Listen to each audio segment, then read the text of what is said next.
Social media پہ جو آج کل لوگ حیران و پریشان ہیں کہ ایک شخص کی داڑھی پگڑی سنت رسول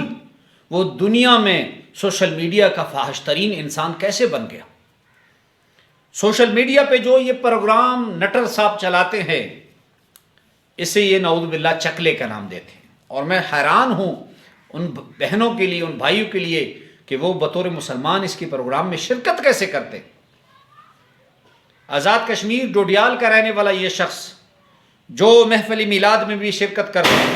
جو دعوت اسلامی کے پروگراموں میں بھی شرکت کرتا، جس کی خوبصورت داڑھی پگڑی،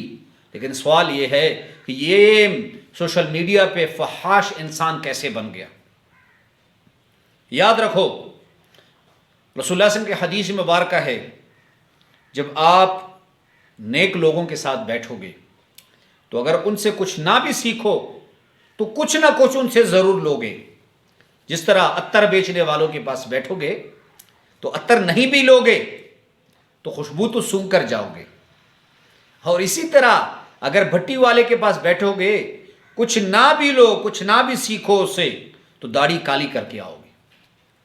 تو نٹر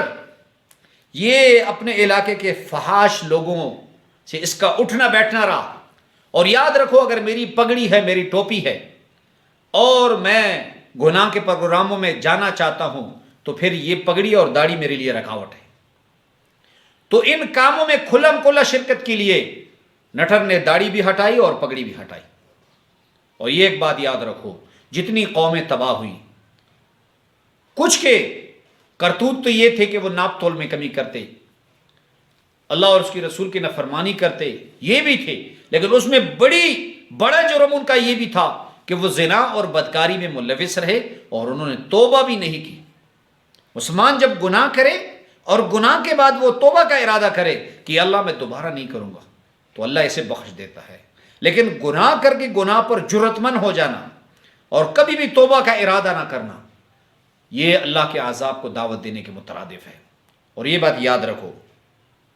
اللہ فرماتے ہیں ان الذین یحبون ان تشیع الفاحشہ فی الذین آمنوا لہم عذاب علیم۔ جو لوگ فحاشی اور بے حیائی سے محبت کرتے ہیں اللہ انہیں سخت سزا دیتا ہے۔